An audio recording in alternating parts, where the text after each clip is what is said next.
back to Talks with Gigi. I'm your host, Gigi Rivera.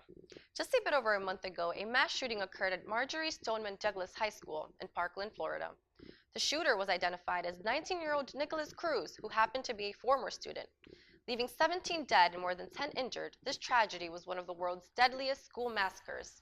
Here to help me speak on this subject are Barry University political science professor Sean Foreman and student Mateo Gomez. Welcome to the show. Thanks for having us. Thank you. Thank you for being here. Well, now, Professor Foreman, I know you're a professor here at Barry, but you do tons of work on the side. Tell me a little bit about what else you do. Well, beyond teaching political science, I also help with the application of politics and voter registration through advising the College Democrats, the College Republicans clubs, and with our Campus Democracy Project, where we do voter registration and voter education efforts.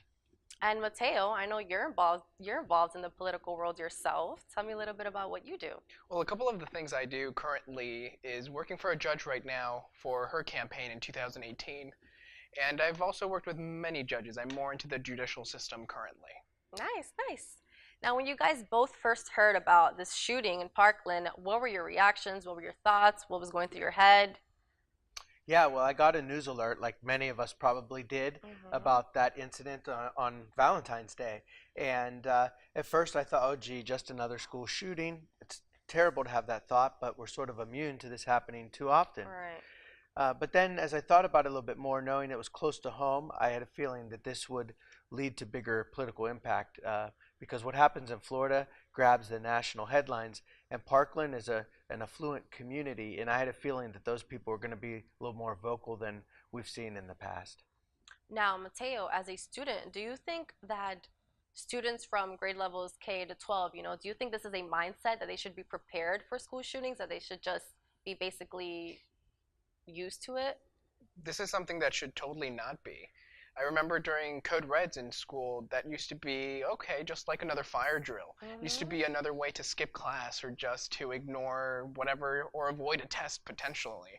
But now it came to the point that people are scared during these trials to see, okay, if I actually do get shot, where would I have to be, or what are the procedures, or how do I avoid that window? Yeah. That's what it became, and that's terrible. I don't recall that ever happening to me. I agree. Well, now in Tallahassee, state representatives debated a bill that would raise the age to buy a firearm from 18 to 21, require a 3-day waiting period for most gun purchases, and ban the sale or possession of bump fire stocks. That same day, the NRA challenged the law when it filed a lawsuit. The NRA alleged that the ban on gun sales to people under 21 was unconstitutional because it violated the 2nd and 14th Amendments. Now, why do you think the NRA would do such a thing, Professor Foreman? Well, the NRA, which stands for National Rifle Association, is in the business of protecting people's rights to purchase guns, whatever kind of weapon it is. They want you to have that right, and so this law restricts the right of 18, 19, and 20-year-olds to buy rifles and assault weapons. We might think, and public opinion supports that bill, we might think it's a good idea in general to limit those sales, but the NRA is going to fight tooth and nail to protect what they see as a Second Amendment right for all adults to own a weapon. And so it's no surprise that they fought it in court, but we're going to have to see what happens. The Supreme Court decisions in the past would be on the NRA side, but I think we're in a changing environment now where judges are going to look very carefully at upholding these types of laws in the name of public safety. Now, Mateo, you've worked close to judges before. How do you think the judges will react? Well, really, they don't interfere in such ways that I've asked a couple of the judges that I work with, what do you think? But then they say, I have no clue because it's that unpredictable. They really do not know where it's going to be headed. Especially because of the teenagers that are involved. That's the big difference from the other shootings that have occurred. It's normally the parents that would be the ones to fight or go to Tallahassee or go to the government or anything. But this is very different. You're seeing 14, 15, 16, and 17-year-olds, even 18-year-olds going to these places and fight for such legislation to change. Yeah, and now recently, Florida lawmakers passed a bill that allows school staff to carry guns. It now goes to Republican Governor Rick Scott, who has 15 days to sign it, though the local school districts can decide if they want to allow the guns or not. So far, Miami-Dade and Broward counties have said they will not allow it. Now, I know you're a college professor, and these rules only apply to K through 12. But what do you have to say for them? Well, this isn't a very good idea, in my opinion, and most of people who have worked in schools or have any attachment to public schools. The idea is to have less guns in schools, not more. In fact, there's a federal law that makes them gun-free zones. Now, the NRA and others will say that's part of the problem, because if a bad person comes with a gun, they can expect that there'll be nobody there to counteract them, and so they can shoot away until the police arrive. So that's one of the reasons why proponents of this want school staff and make clear that this will be someone who already has a license to carry a gun, and they would have to do 80 hours of training just like law enforcement do in active shooter situations to be able to do this. But still, it just doesn't seem like a good idea. We don't want more guns in school. We don't want more confusion. When there's an active shooter situation, we're not sure who you're looking for, and you start shooting indiscriminately, it could cause more problems. And so the local school districts in South Florida have said they don't want to do this, and Miami-Dade in particular has their own police department, and so they'd rather leave it with those trained professionals rather than bring in others who are, that's not their job to have a gun in school. So I think you're going to see differences around the state of Florida, and we're going to have to see how it works out.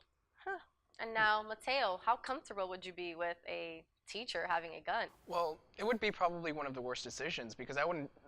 Having more guns does not mean I'm going to feel more safe, because I don't know what is going to happen if they actually did get that training. They probably do, but I don't know if they're actually up to that standard that a police officer would be in. I don't think they would have the same type of mentality.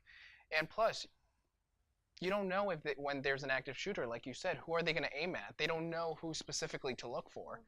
Nicholas Cruz was running right after the shooting to pretend to be he was another student. What would a teacher do in that case? All right. Well, thank you guys so much for joining me. Do you have any last words or comments? Yeah, I'd say that probably this won't be the last major event in the United States, right? Unfortunately. But if anything good can come out of it, it is that there's movement. There was a law passed in Florida, and maybe there will be nationally to try to reduce the amount of gun violence in our society. I just want to remind the people watching that these people that were just in Tallahassee, the people that are fighting for this, the teenagers, they're about to vote, either this election or in 2 years from now. So things will definitely be different. Seats are going to change for sure. That's right. Now, before I end the show, I just want to briefly speak on the National School Walkout that occurred on March 14th, where students and teachers across the United States walked out of their schools. The nationwide protest was both a memorial and protest action, honoring the lives of the 17 people killed at Stoneman Douglas and pressing lawmakers to pass stricter gun control laws.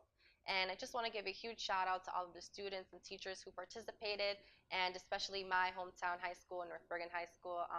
I applaud you guys' bravery. I saw pictures and videos of you all walking out, and I'm very proud of you all. That's all the time we have for today. I'm your host, Gigi Rivera, and this is Talks with Gigi. We'll see you next time.